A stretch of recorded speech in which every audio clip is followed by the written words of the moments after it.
Thank you very much for coming tonight. Thank you very much for being here. And our speaker tonight, Nathaniel Kitchell. Before we get started, you got a couple minutes, don't worry. We got 5 more minutes to go, but I'm going to introduce a topic for you to think about during Nathaniel's talk. And it's a great opportunity to introduce yourself to your neighbor if you don't know who you're sitting next to. Well, so let me introduce a question to you for you to think about over the course of this talk. I'm going to have to try to can't over there. All right. Well, there's no speaker. It's for the TV. Okay. So in any case, I'd like to put a question to you by way of introducing this talk. I'd like you to imagine yourselves as some of the very first people in North America. Right? You are entering a land that no human has set foot in before.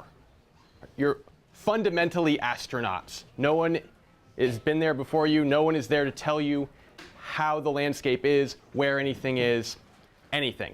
You are right and properly alone. On this landscape, there are plenty of things to eat. Plants and some very, very, very big animals. I'll talk a little bit more about those over the course of my talk. However, you have a choice to make. How are you going to move into this landscape? Are you going to hunt those huge animals and follow them over the next hill, moving rapidly across the landscape? Or are you going to take a more measured approach, carefully exploring and learning that landscape, subsisting on plants, smaller animals, and trapped game? Hunting those big animals, that's high risk, high reward, and you move fast. Learning the landscape, hunting small animals, plants, and maybe the occasional giant creature, that's lower risk, but lower immediate rewards. Think about how you would do it. Both of those options have both benefits and drawbacks. I put this question to you because we still don't yet fundamentally know how people did this, but we have some ideas. And I'd like you to think about it over the course of my talk. Good? All right. Thank you very much for being here, guys. This is great. I think there are 97 of us here, plus the 4 people at the bar. I'm not sure if they're with us or against us, but that might mean 101 people. So as you know, who's been to Suds and Science before? Right, as you know, I've been trying to find a larger venue that can host the Suds and the Science, and that's challenging. I've been working the restaurant tours in my town, White River Junction, and that's challenging to find a space. Someone just suggested to me the Public House in Quechee. I know so many of you guys are local. Downstairs. Downstairs in the bowling alley? No, downstairs here. In the room downstairs? It's much bigger. Yeah, that's a good thought. I'll ask about that. If they'll use that. No. If you have any other ideas, please let me know afterwards. And our Suds and Science speaker for February canceled, so I am looking for a last-minute speaker for February if someone's in the audience and if you like this idea. But Do you have only Science and not the Suds? they go together, don't they? Yeah, it's trademark. You know, it's a copyright thing. You couldn't split it up. Well, the government shut down. Nobody would catch it. So I remember standing in a stream, and maybe I was 10 years old, and I was waist deep in cold water. And this is a ravine in a wooded corner of central Iowa. And I knew exactly what I was looking for. I had been to this stream many times looking for something from the long ago past. And growing up as a kid in Iowa, I knew that when heavy rains came, it washed the topsoil off of all the agricultural fields. And Iowa has lost like 7 inches of topsoil over the last 150 years. And with that loss of topsoil exposes mineral deposits beneath it. And so I knew that in this particular wooded stream valley to be on the lookout for something. And I was standing over it looking down, and I was really excited. And I reached into the water, the icy water beneath my feet, and I pulled out my first ever arrowhead that I found as maybe a 10-year-old kid in Iowa. And at the time, I remember being really excited and having lots of questions. What animal did this kill? What battle did this arrowhead participate in? looking back on it as an adult, I'd have a very different set of questions about who were the people that chiseled and hammered and blunted away to make this stone tool. How did they survive in this unhospitable landscape? Coming here, coming to Iowa 13,000 years ago, perhaps, not knowing the animals or the vegetation that they might find, and somehow eking out a living. I wonder now how they had the strength and courage to do so. And at the time, I remember thinking that arrowheads filled me with lots of joy and excitement, and they still do. But now I see arrowheads and I think of a different emotion. I think of hope. I think of all the hardships those early inhabitants, those early colonizers must have experienced. The nights of sleeping on cold grounds, of sleeping hungry all the time, of not knowing where your meals are going to come from the next day, and still having hope enough to spend so much time and effort chipping away at a piece of flint to make a stone tool that would last from thousands of years into the future. So to me, that represents hope. And with that, I would like to say welcome to Suds in Science, and I recognize many familiar faces, and it is so great to see you all. My name is Jason Hill, and I am a conservation biologist at a local nonprofit, the Vermont Center for Eco Studies. In addition to doing original conservation-based research on avian populations and dragonfly migration and vernal pools and bumblebees, we also bring you this, Suds in Science, an opportunity to interact with, learn from, and engage with local experts in a variety of topics. And if you like that, you should check out our website. Just do a Google search for Suds in Science, and I'd encourage you to think about supporting us and supporting this endeavor. And with that, I am very pleased to introduce to you a person who can tell stories from the stones, Nathaniel Kitchell from Dartmouth College. Thanks, Nathaniel.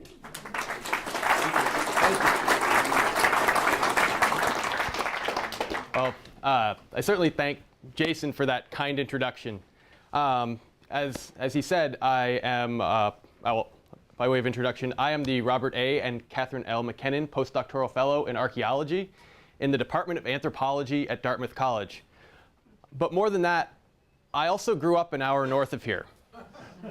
I grew up in the town of Danville, attended Danville High School, and then subsequently went west to pursue an education, ultimately in anthropology and now archaeology. So, being from here, tonight, I want to take you back in time here. And what I'm going to talk about tonight is the late Pleistocene human occupations of here in northern New England, and right here in Vermont, and right here throughout New England. But to do that, I need to lay the groundwork to understand what this place was like more than 12,000 years ago, because it was a very, very, very different place. And in fact, 14 or 15,000 years ago, we couldn't have been here because we would have been underwater. And I'll talk a little bit about that as I move along in the talk. Just think about it as being quite a different place. To the best of our knowledge, or to the best of the knowledge of most archaeologists, at the end of the last ice age, as the glaciers started to melt back from what is now Long Island, there were no humans in North America. Humans had not yet crossed from Northeast Asia to settle here, anywhere in the Americas. But it's not as though this place was devoid of life. In fact, quite the opposite. North America, during the Ice Age, during the late Pleistocene, had communities of animals that we would think would be more at home on the African savanna. We're talking about at least 3 different species of elephants. Except for not quite elephants, woolly mammoths were actually a third again as big, up to maybe 20,000 pounds or more. Right? Mastodons, a little bit smaller, and an even smaller elephant called the Gomphothere, that was still bigger than today's modern elephants. All right. Add to that some really giant bison, which are known for being sort of ornery creatures, except for make them again about a third again as big. There was a species of giant armadillos about the size of a Volkswagen Bug. Beavers that weighed about 250 pounds. Saber-toothed cats. Dire wolves. And a species of bear that, as I understand it, was the size of a grizzly bear, could run 45 miles an hour, and hunted in packs.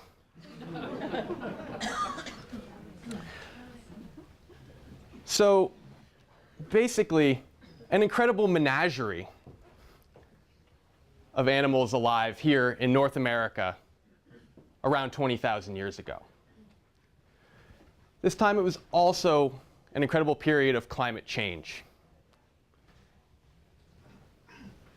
As I said, 18 to 20,000 years ago, the climate warmed and the glaciers began to melt back. As many of you probably know, here was buried underneath a mile of ice. And slowly, and sometimes quickly, that ice began to recede. And sometime, probably in the last 15,000 years, and probably between 15 and 13,000 years ago, humans entered this environment. And I'd like you to think about that as well. What it would be like to be living on a landscape with animals that were giant and would probably like to make a snack of you. Somewhere beyond the light of your campfire at night, and somewhere beyond the walls of your skin tent, a whole guild of predators that makes Africa look relatively small. These people were really quite incredible for the landscape and the environment that they came into. What they brought with them, though, was an ability to live in an Arctic environment. Well, we might not know when people showed up here precisely, but we're quite certain that they came from the north, from Northeast Asia specifically. This is backed up quite strongly by genetic evidence and archaeological evidence. They brought with them a stone tool technology, amongst other technologies. As you know, probably reading about what I was going to talk about tonight, I study stone tools. But please, while I'm talking, keep in mind this is only one tiny, tiny part of the toolkit that people would have carried with them. Stone tools would have been used to manufacture many other things, to include spears made of wood, handles, perhaps baskets, clothing, everything that you would need to survive. An entire technology of perishable items as well, things that have long since rotted away, except under very, very, very special environments. So I will talk a lot about stone tools when I talk about my own research, but please keep in mind, only one small part of what would have been. So these people that all but walked from Northeast Asia, from Siberia, across the Bering Land Bridge into what's now Alaska, or along the coast of the Bering Sea and down the west coast of North America, carried with them some type of stone tool technology. We don't yet know what that is. However, it seems that shortly after arriving here, they developed a very, very, very special type of spear point. And this is actually fundamental to early archaeological research here in North America. Because this type of spear point, this arrowhead, is found, or at least a variation of this type of spear point, is found throughout North America. From Alaska, down through Mexico, from California to here. We think that in some capacity, the people that made those spear points were all related in some way, be it genetically, culturally, however. What's special about this type of spear point, and I'd like to paint a picture of what it is that imagine an arrowhead that maybe you've seen in museums, and perhaps even you've seen one of these spear points, and you won't have to do any imagining. But imagine an arrowhead, long, about like that. And now imagine you cut a groove out of both sides of it, made a channel in it. Have any of you seen daggers with grooves? Think of those, except for made of stone. This is a very, very, very distinctive way of making an arrowhead. No one had done it previously, and no one has done it since, in all of prehistory. 13,000 years ago to 12,000 years ago, or 13,500 to 12,000 years ago, was when these types of stone tools were being used throughout North America, to include right here.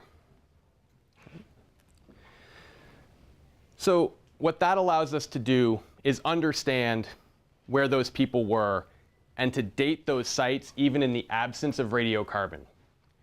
Because here in New England, we have our own special environment that unfortunately eats up almost everything organic and churns up the soil and making even radiocarbon dating pretty hard here.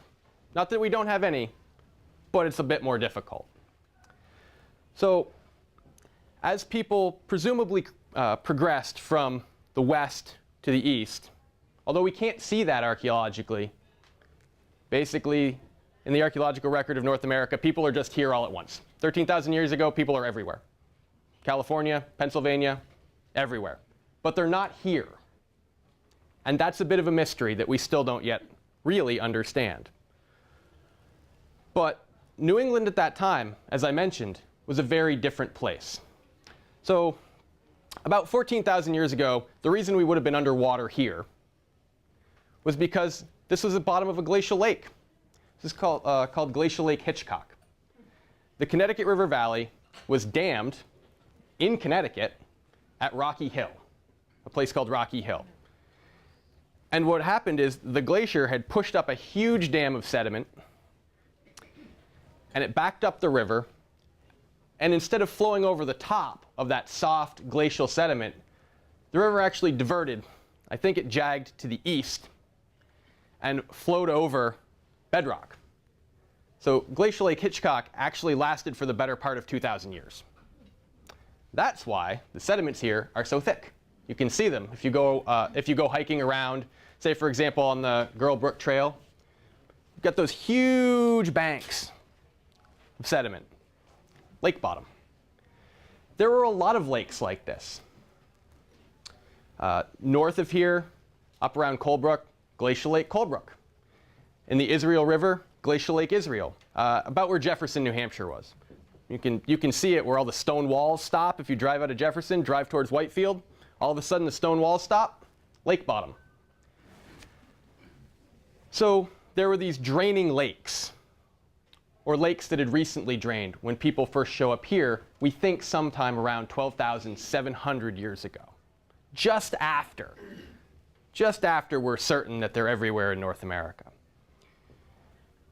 What we lack here, 12,700 years ago, is something that, for many of us in New England, is hard to imagine. Trees. If you can engage in another mental exercise, look around our hills and try to strip away all that vegetation, because it wasn't there. Tree line, if you can say that there is such a thing, was down somewhere in Connecticut. Now, tree line, better to think about it as sort of fingers of trees snaking up river valleys and stuff like that. But here, probably very few thickets of coniferous trees, spruce, fir, none of our familiar maples, no oak trees. Maybe there's some oak trees. It depends. That's the weird thing about the environment, is it was patchy. Right? We tend to think of environments in broad stripes across the country. Grasslands, forests, things like that. scientists hypothesized that during the Pleistocene, there's actually just sort of pockets of woods and pockets of grassland, and basically, instead of stripes, we were plaid. Literally, that's how they describe it. It was plaid. So, a very, very different environment indeed. Heck, there were muskox in Wisconsin. It was colder. And here, I don't know about muskox, but there were definitely caribou. What northern New England also was at that time was a peninsula. Those massive ice sheets, a mile thick, they're very heavy, as you might imagine. Those ice sheets actually pushed the Earth's crust down.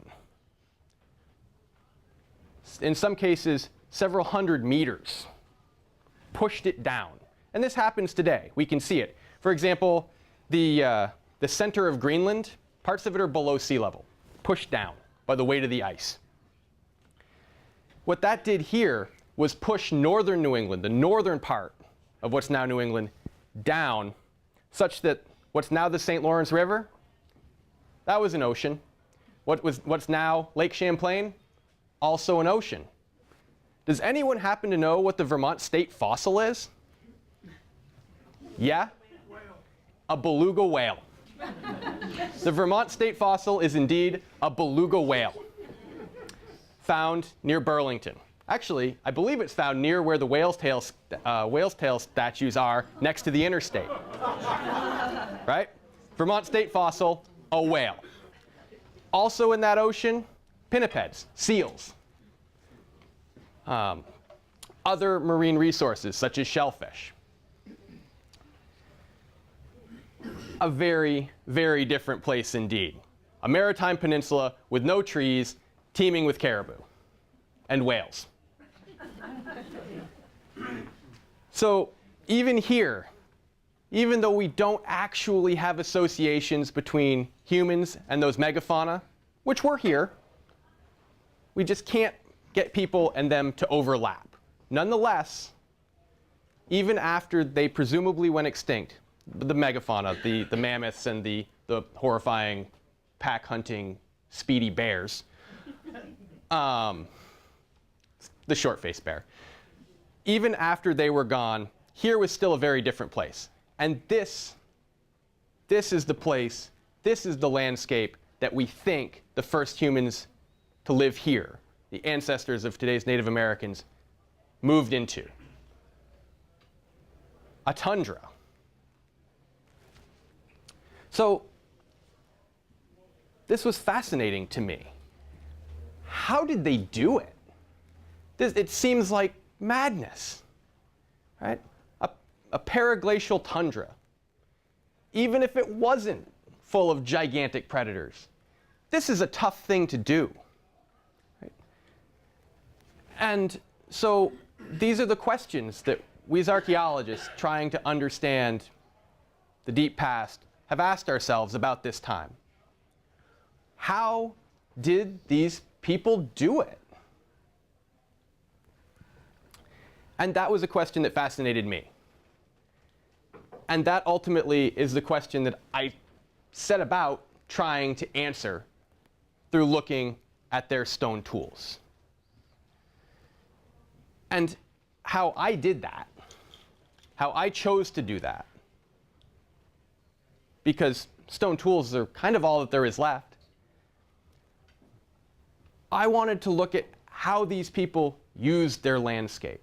We know a great deal about their technology from a lot of sites that have been dug up, both in New England and throughout the country. It's very, very high tech for stone tool technology.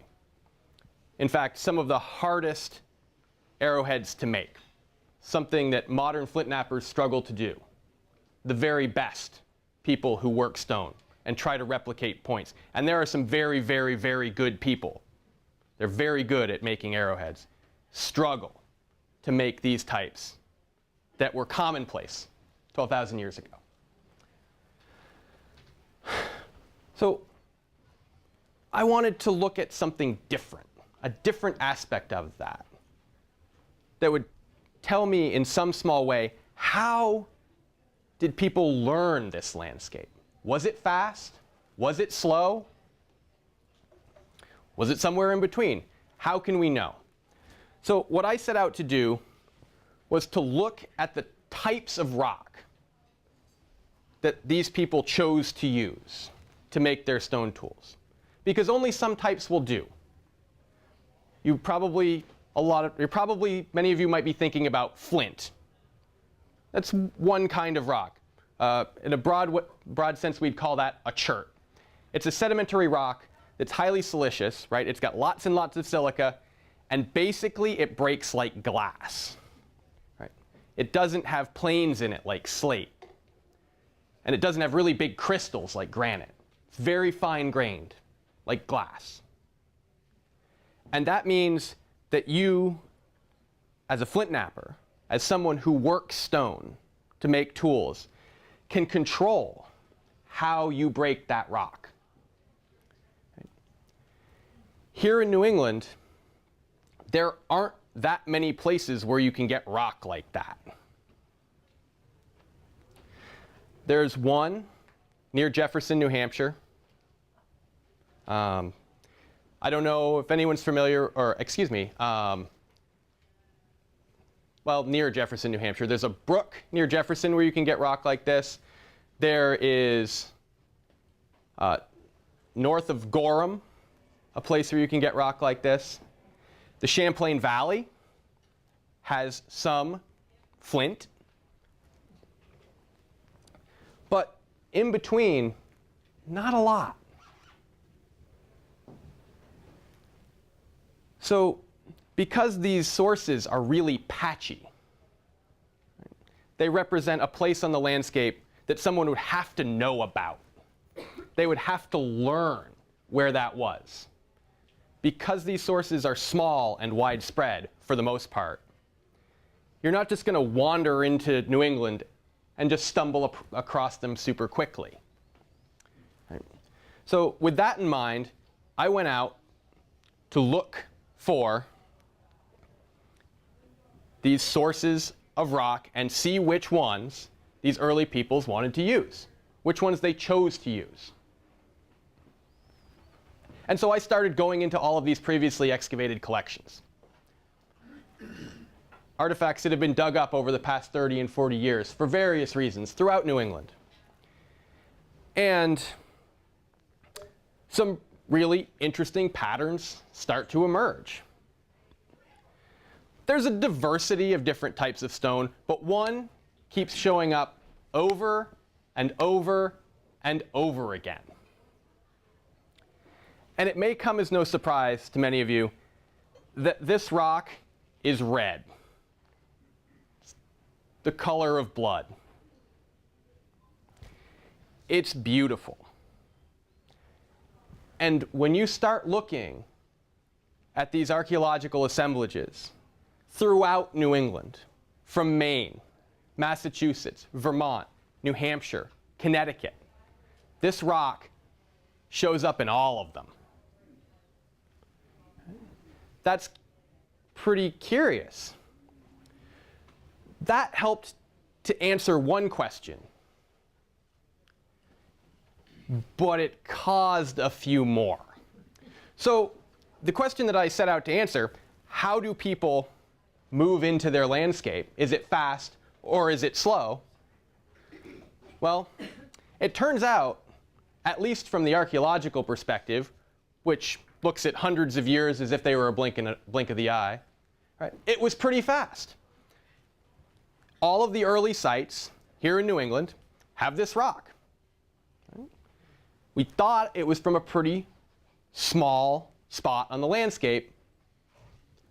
So that shows that by the time these people became archaeologically visible, right? That by the time we start to find their campsites, the places that they lived and visited, they kind of knew everything, which was a bit of a surprise.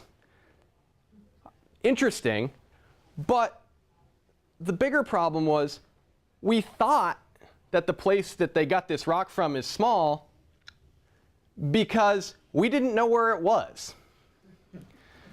And that was a bit of a problem. So that shifted my focus a bit from one sort of interesting problem during grad school, a very academic problem, to something a bit more practical from the geologic sense and the archaeological sense. Where on earth were they getting this rock? And I suppose this is how science works. You're like, wow, I'm going to try to answer a question. Well, now I have lots more. And that's precisely what happened to me. So as part of my research, I started trying to track this rock down. Because when you have something like that, when you have a pattern that's that strong in archaeology, that's really interesting. We should try to figure it out. And frankly, those of us that work in the late Pleistocene here in New England, we kind of talk about this rock like hushed tones, be like, oh, have you seen this before? This is from, well, we always said, this is from Munsungan Lake, Maine. And that was because in the 1970s and 80s, an archaeologist had worked in the vicinity of Munsungan Lake and found archaeological sites with this red rock and some geologic deposits that looked similar. And people took that and ran with it. Problem was, that rock can't be found in the spot where those sites are. We're like, well, it's Munsungan Chert. It's from Munsungan Lake, Maine. What more do you need to know? Like, well, we don't know actually where people were getting it. But that was a pretty good start. If you start to look at the stuff that people leave behind when they make stone tools, generally the idea is, as an archaeologist, the more of it they left behind, probably the closer it is. It doesn't always hold in the Paleo-Indian period because they moved stuff really, really far. As you can imagine, because they moved rock to Connecticut. That's far. At least as you're walking with rocks. So, I had some hints and some clues, but I don't know how many of you have been to far northern Maine. Has anybody been north of Baxter State Park? And then have you gone on logging roads? Yeah. And go off in the woods? Yeah, it's big. It's big country up there. It's kind of hard to find a little source of rock up there. But I had some help. I was fortunate to be able to work with a then Maine State Forest Ranger who spent all of her working days in those forests. And she knew it like the back of her hand. But she didn't know where this rock was. But she had some ideas. And so in 2015, I started going up there with some regularity. And over the course of several visits, over the course of 2015, the summer thereof, I began riding around with this forest ranger. And she just showed me all the rocks. There were tons there. None of them were right. But we were getting closer. Could feel it. Because she showed me a couple of archaeological sites that were just chucker block full of this stuff. It's like, oh, cool. We got to be getting close. And then next to the road that the logging company has used as a borrow pit to get material to make their roadbed, they'd ripped into a ledge of red chert. It still wasn't it. It was the right stuff. It had the right look. It was perfect. It wasn't it. There was no archaeology there. No one had ever used it in prehistory. And it turns out it was all but impossible to make stone tools out of. It had been very highly tectonized. It had been bent. It's very old rock. It's 450 million years old. It had been bent by several mountain building events. And chert, it's fragile. It's like glass. So it was all full of cracks. And you start to try to strike it, to remove a flake, to start to make a stone tool, and it basically just fell into smaller pieces of itself. And before you know it, you had a handful of gravel. Not useful for making stone tools, didn't break like glass. It was a problem. But we were just, it felt so super close. Had sites, had an outcrop. Need to go find it. So simple, right? Because, you know, that part of northern Maine, paper company land, and that particular bit is managed by an umbrella organization called North Maine Woods. They manage 3.5 million acres. That's 1.5 million acres bigger than Yellowstone National Park. It's a very big place. Cool, I'm just gonna go find rock. It's gonna go great, I'm sure of it. But we had those clues. So on one of these days where I'm up there camping and Amanda, the ranger, had to work, like actually do work and not take some visiting archaeologist around in the woods to show him piles of rock. I'm sure it's part of her job description. I decided what I was gonna do was connect the dots. And so I set off from that outcrop that the logging companies had ripped into to make a road and just started walking up over the hill. Like, I'm just going to go check out the woods. What else do I have to do? It's a day off. I'm going to go for a hike. And I took off the GPS unit and a wild hair and just walked into the woods. What could possibly go wrong? I'm sure it would be fine. I'm alone in 3.5 million acres of woods. I'm sure nothing bad could happen. So I set off and just start walking. And I'm sticking to the high ground, and I get up on top of a big cliff and look out. It's beautiful, there's a pond. And I decided it's about time to turn around. I hadn't found anything. That's great. But I decided I was going to scramble down off the cliff and walk along the bottom. I'm looking for geology that I can see. I'm looking for anywhere that I can see rock. And I come down off that cliff, scramble through the talus slope at the bottom of it, and come across a small stream. I walk up that stream, and I walk up to a tree throw. In New England, unless you dig a hole, tree throws, where a tree falls over and the root ball comes up, that's about the only way you get to see under the leaves. So I look at this tree throw, and lo and behold, there are some flakes made by humans in that tree throw of this red chert. But still no geologic source. I was excited though. I was super excited. It was the first archaeological site that I'd found up there in a whole universe of archaeological sites that we already knew about. But this one was mine. I was pretty thrilled. This was great. Cool. I was doing well. I was happy. But I had a choice to make at that point, and this feels sort of fateful. I could have gone left and gone up the stream, taken the easy way, looked through the stream, looked for rocks, looked at the rocks that were in the stream, or I could go right and scramble up the steeper ground and try to get up somewhere high where I could look around again and try to figure out where I was. The GPS was only doing so well. I mean, I could have gotten back. It was fine. No. But high ground. So those are my choices. What do I do? I chose to go for the high ground.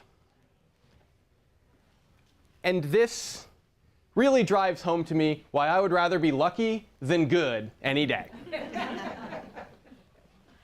As I scrambled up that high ground, I encountered another tree throw that had peeled back a very thin layer of soil on a rock outcrop.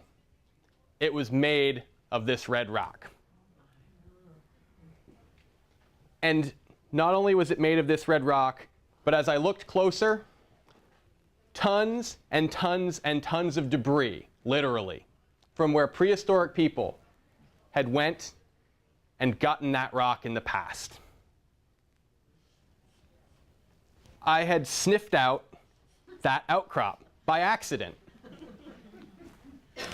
well, needless to say, I was thrilled and completely alone in the woods with nobody to tell about it. And frankly, even if I'd gone to town and had started ranting and raving about finding rocks, I probably wouldn't be here. I'd be locked away somewhere in Presque Isle.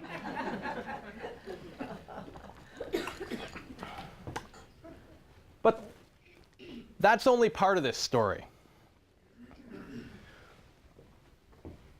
You find these quarry sites.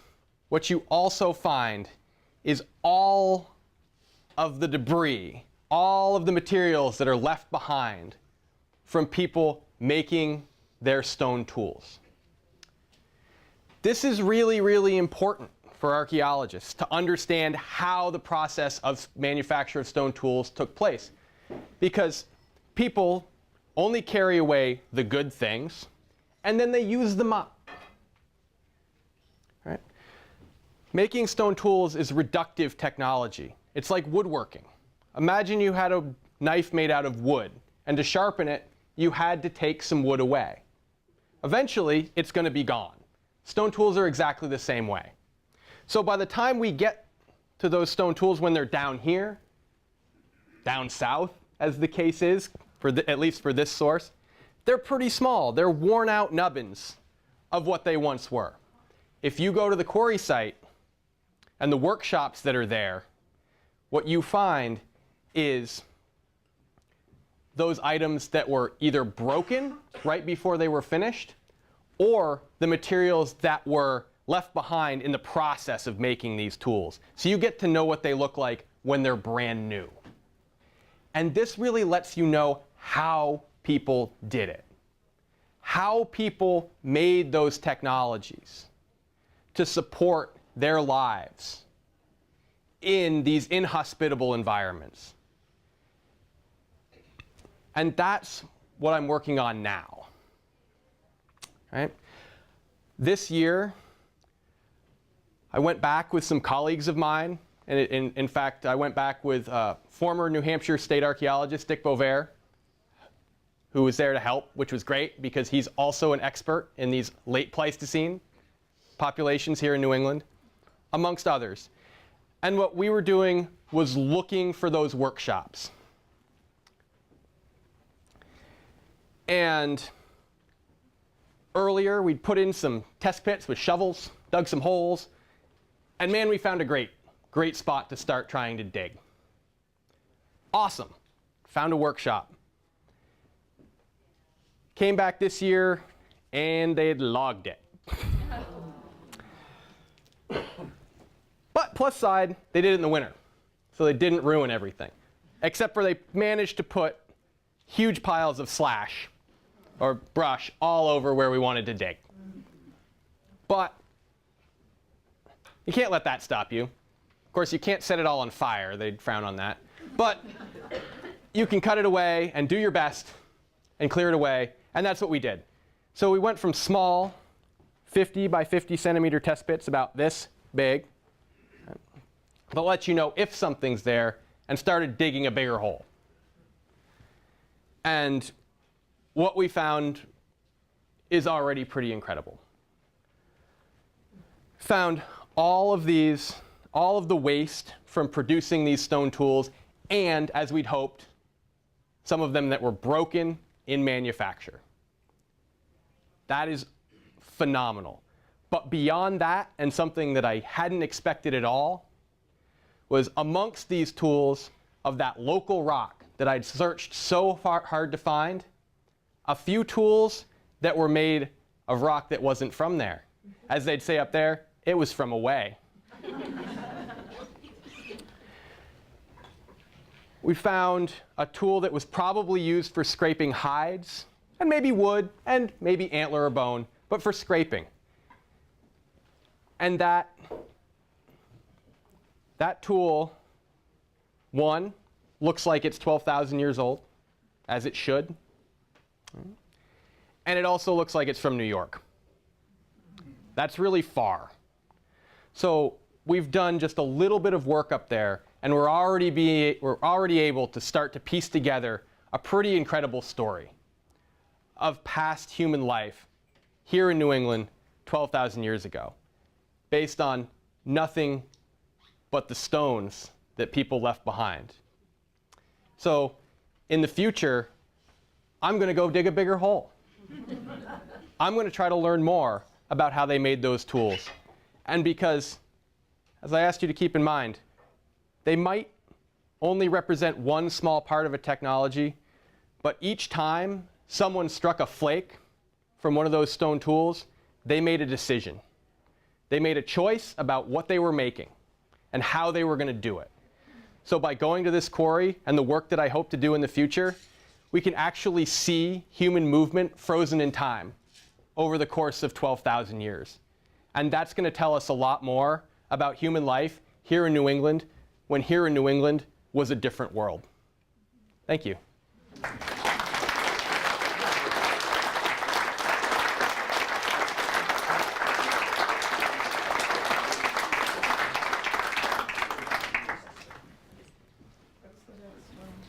The red stone. It's called Redmond-Sungen Chert. Redmond-Sungen Chert. Yeah. Can you tell from the various designs of these points whether they were used to kill mammals, fish, or birds? Did they have fish and birds in their diet? Can you repeat the question? Yes, absolutely. The question was if you can tell from the design of these stone points whether they were used to kill mammals, fish, or birds. Sometimes. So the problem with stone tools is they tend to be quite utilitarian and multi-purpose.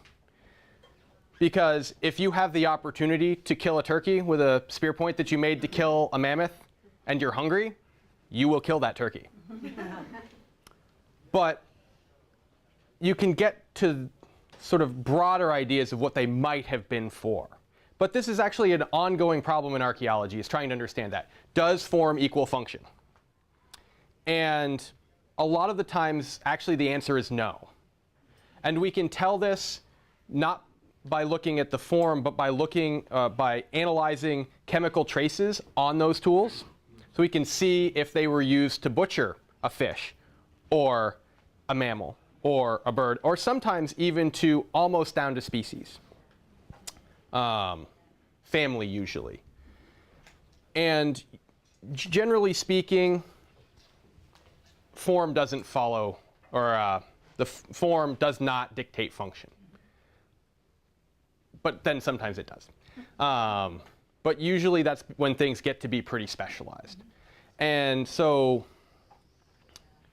what we have happening, at least here, during the late Pleistocene is we're pretty sure that we're very certain that they exploited caribou. But what we're not sure about is the oceans on either side. Keep in mind this was a peninsula. We're still working that out. It's turned out to be a tough problem. And was the groove in the point to let the blood drip out of the prey animal? Aha. Yes. We don't know. It has been hypothesized to be a blood groove. It has been hypothesized to be a marker of identity. It has been hypothesized to be part of prehistoric engineering, a shock absorber that helped the point be more durable. It has been hypothesized to be part of how it was lashed into the spear point, or into the spear. However, at least in my opinion, and this would make some people really mad, I don't think we have a great answer for what it's for. My suspicion is it's probably, at least in the end, probably more social than technological. It's telling something about it. These people have some social relationship with their technology, and that you have to do it right or it won't work.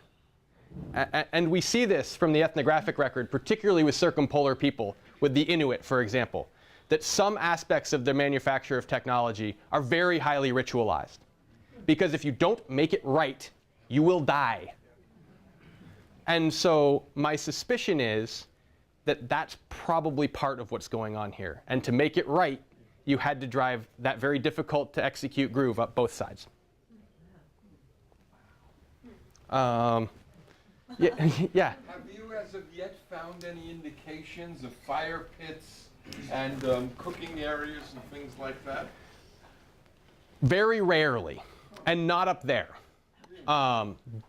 So the problem with New England is the topsoil here, if you would like to call it that, the post-Pleistocene sediment, the post-glacial sediments are often very thin, unless you're on the bottom of this lake. But then the ones that were deposited after this was a lake are also pretty thin. So what usually happens is that those shallowly buried sites just get churned by natural processes, by rodents, by trees tipping over, by any number of things. And so fire pits are very, very rare.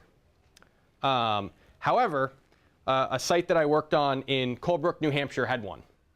And that was one of the sites that allowed us to get a really good radiocarbon date.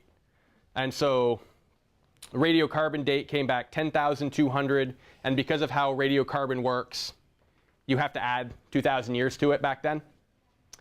Perfect. 12,200 years ago, Colebrook, New Hampshire, a little fire pit. Yeah, in the back. Approximately what year was the mine abandoned?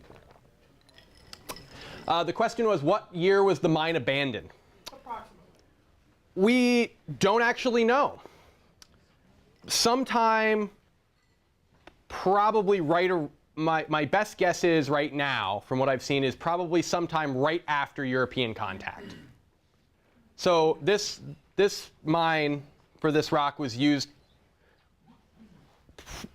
maybe off and on, maybe continuously for 12,500 years. But that's a question that I'm actually very interested in trying to answer, is was it used continuously or were there hiatuses? Did people stop? Is it possible that at some time in the past, did people lose the knowledge of this location only to regain it? We don't know yet. Yes? Are you calling the grooved projectile points Clovis or something else? The question was, are we calling these projectile points Clovis? Here, no, we're not. And that is, like so many things, the archaeology of the late Pleistocene or the Paleo-Indian period, contentious. Some people do. However, to the best of our knowledge, the best data that we have, they're not as old as Clovis points. They're a little bit younger. Have you heard of Folsom points? Oh, yeah. They're more like Folsom points. And not only are they more like Folsom points in terms of their age ranges, their technology looks a bit more like Folsom than it does like Clovis. So there's some hypotheses that this is kind of a caribou hunting version of Folsom. Folsom were bison hunters in the plains, also made fluted points. Here, those people that made fluted points were quite certain hunted caribou. And there's a number of different names of them, for names of points here, then they're all hyphenated, or they're almost all hyphenated. Vale de Burt, Bullbrook, Kings Road Whipple, those are old. Those are 12,700 years BP, years before present. And then a point form that came later called Michaud Neponset, about 12,200, and that was the style of point that was found in Colebrook. Yeah? Knowing the hardness of the rock that they used, how long do you think it took them to make one of the arrowheads? The question was, how long would it take one of these prehistoric flint knappers to make one of these arrowheads? Well, probably not very long.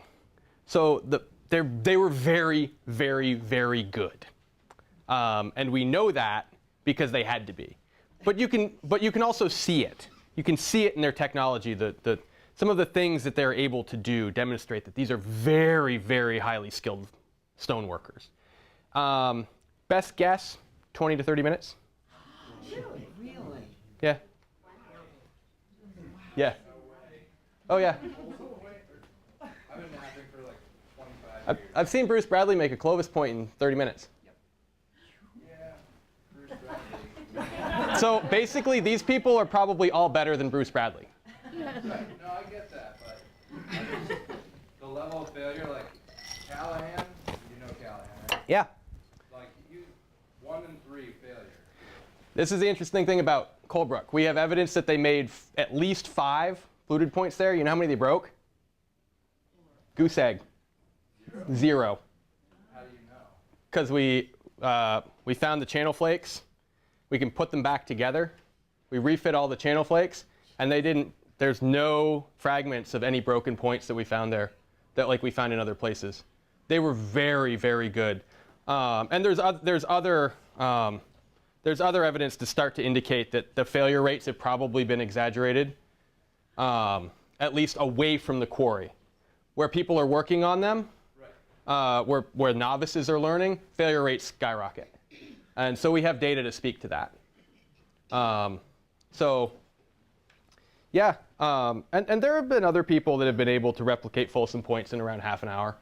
Yeah, maybe Folsom, but like a full-on Clovis point, there's the failure, like if you don't get the contours perfect, it's gonna blow up. Mm-hmm. Yeah, that's sort of the perennial question, is how close are we getting as modern flint knappers to what they were able to do? And a lot of the people that I talk to, in terms of people who are flint knappers, you know, they're just going to be so much better than us, and they're going to be good at making one thing. And so that's the other thing about contemporary flint knappers, is that we make all sorts of stuff, and they made one thing, and they were really good at the one thing. But they probably could have been adaptive, but it didn't really happen. So, oh boy, go over here. Yeah, do you imagine that there were flint knappers from all over New England that came to this manufacturing site and built them there, or do you imagine that there was a permanent settlement of craftspeople there who traded? So the question was there a permanent occupation there, or was it only itinerant? People went and got the rock and then went away. Or was there people there that traded the rock? I don't have any evidence right now to indicate that there was ever permanent settlement there. However, how this place was used probably almost certainly changed through time. So during the Paleo-Indian period, the fluted point period, most of the time people probably went up, weren't there very long, and left. Because they didn't really, as far as we know, they didn't really stay anywhere for a very long period of time. Now, the process that got that rock to Connecticut, well, that's different. But probably not formal trade, not in terms of like a market exchange type system, but maybe through informal trade or informal exchange down the line through community groups, social groups, and stuff like that. But we don't know.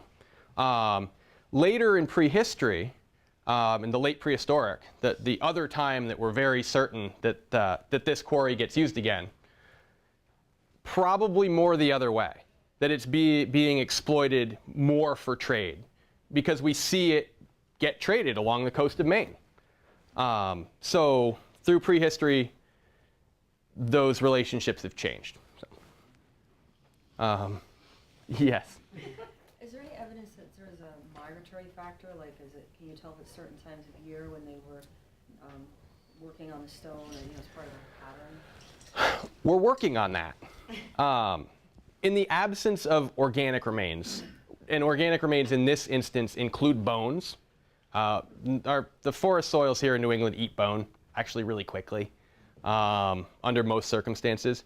So if we had bone, we could do some really cool stuff with stable isotopes, and we could look at, say, where the caribou were. Like, oh, well, this caribou wintered here and summered up, somewhere else, moving north-south. But in the absence of those remains, we can't do that.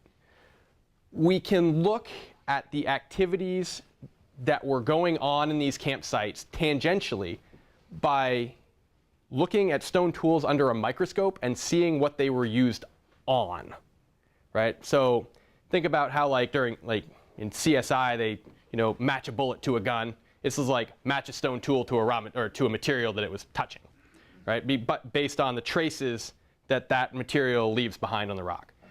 And by a whole chain of inference, based upon modern caribou hunters, we can say these are the most likely activities to be taking place in the spring, and these are the most likely activities to be taking place in the fall.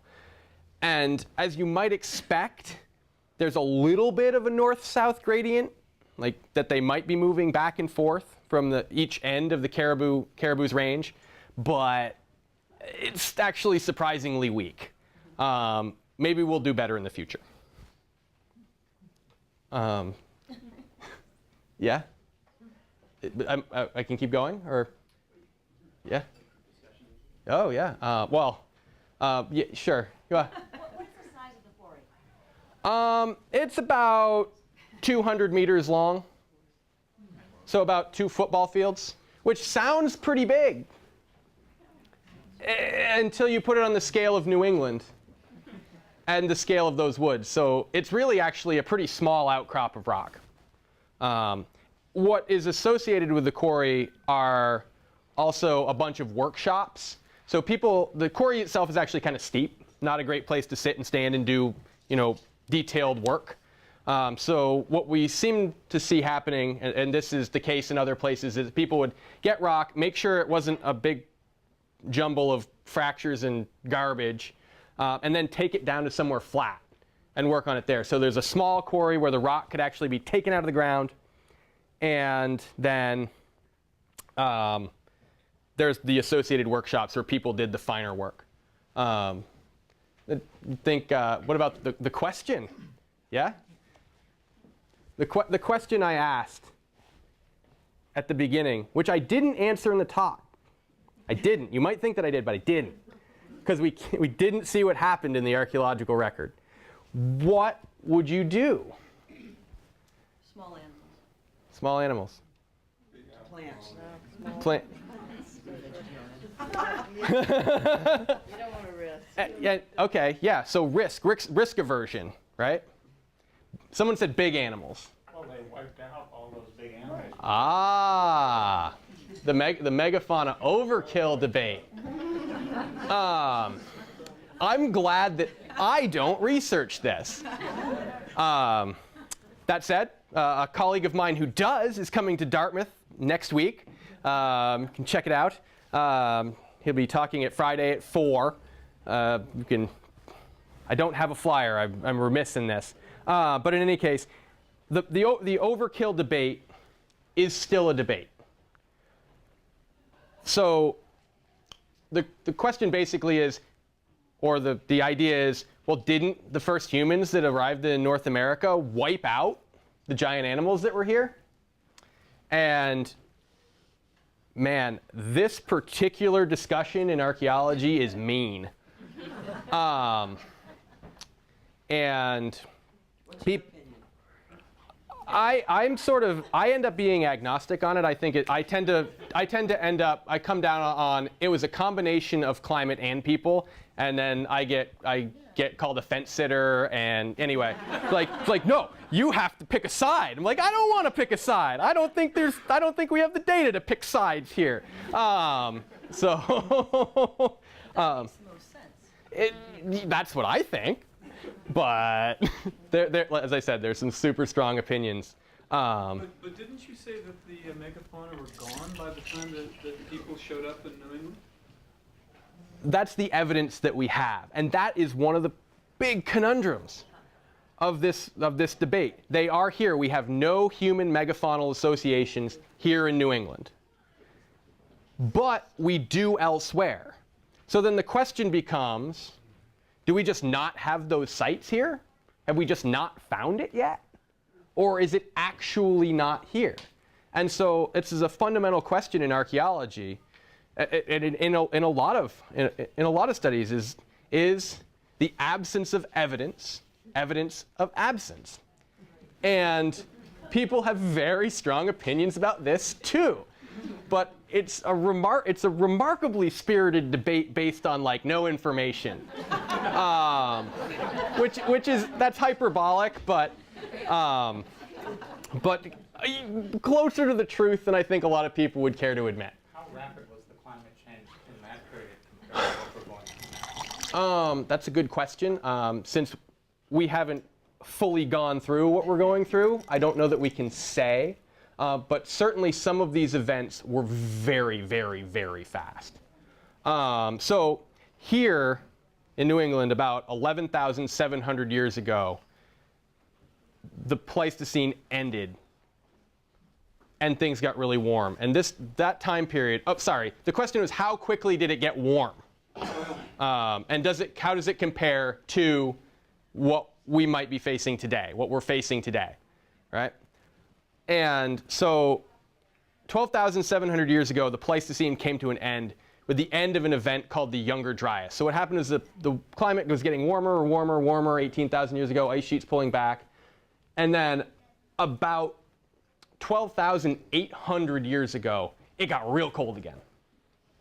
To the point where, at least as best we're able to estimate temperatures 12,000 years ago, maybe 5 to 10 degrees cooler, potentially in a human lifetime. Celsius. Yeah, so that was really, really cold, really, really, really fast.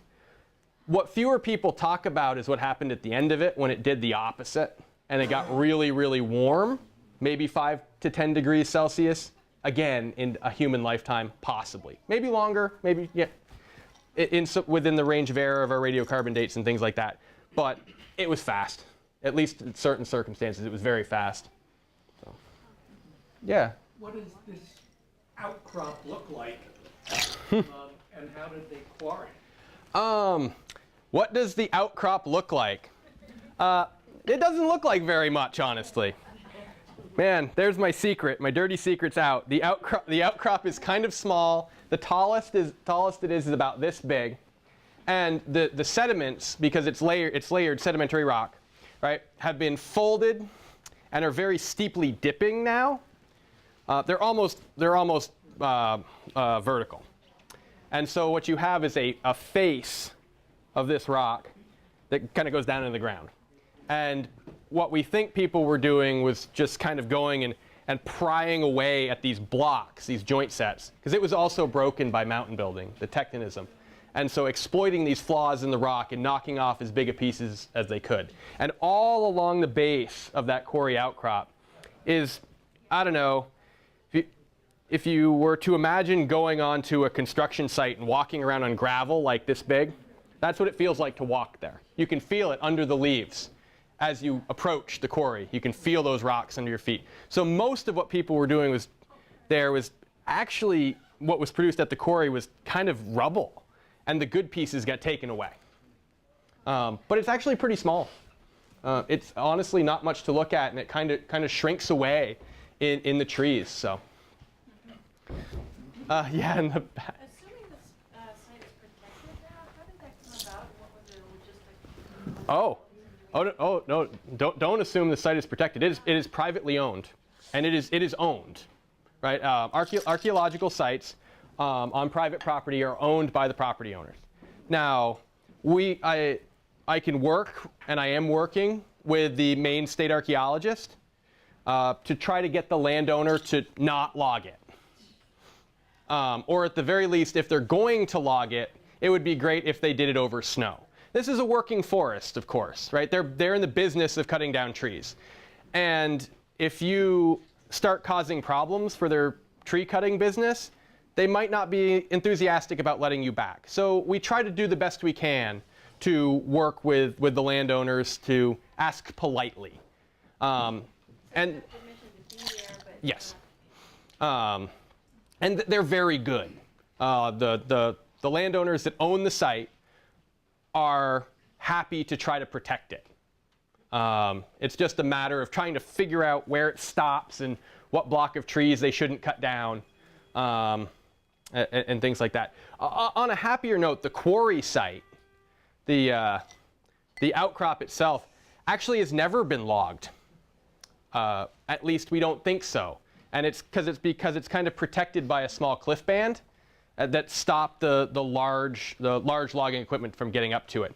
This area where the workshops are located that I recently discovered was not cut ever, we think, until like 1997.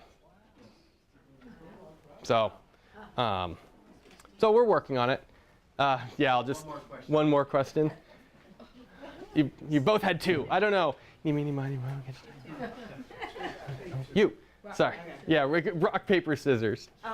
Sorry. So you said that one of the tools that you found at this site was from New York. Mm-hmm. Was it the red rock? Mm-mm. So I'm just thinking. So the rock in Maine is red. The rock in rock in New York is bluish green. You gonna go look for that site? That we have a better idea where it comes from. Okay. There's a whole series of chert quarries in the Hudson Valley. So, but we're working on it. Yeah. Folks, as they get to that,